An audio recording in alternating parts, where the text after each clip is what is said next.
অমরনাথ তীর্থযাত্রীদের জন্য বিনামূল্যে মেডিকেল পরিষেবা ভারত সেবাশ্রম সংঘে। প্রতি বছরের মতো এবারেও অমরনাথ তীর্থযাত্রীদের জন্য বিনামূল্যে মেডিকেল পরিষেবা চালু করলো ভারত সেবাশ্রম সংঘ। অমরনাথের পথে চন্দনবাড়িতে মেডিকেল ক্যাম্পের মাধ্যমে তীর্থযাত্রীদের বিনামূল্যে ঔষধ দেওয়া হচ্ছে। এছাড়া পাহাড়ে ওঠার আগে তাদের অক্সিজেন লেভেল পরীক্ষা করার ব্যবস্থাও করা হয়েছে ওই ক্যাম্পে। ভারত সেবাশ্রম সংঘের জম্মু শাখার প্রধান স্বামী সত্যমিত্রানন্দ মহারাজের নেতৃত্বে এই ক্যাম্প চলছে। এছাড়াও সংঘের জম্মু কার্যালয়ে তীর্থযাত্রীদের জন্য ভান্ডারের ব্যবস্থা করা হয়েছে।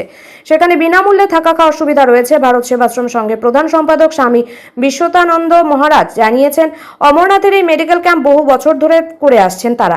এবারেও কলকাতা সহ সংঘের বিভিন্ন শাখা কেন্দ্রগুলি থেকে সন্ন্যাসী ও স্বেচ্ছাসেবকরা অমরনাথের মেডিকেল পরিষেবা দিচ্ছেন। অমরনাথ যাত্রা যতদিন চলবে অভিজ্ঞ চিকিৎসকেরা এই পরিষেবা দেবেন।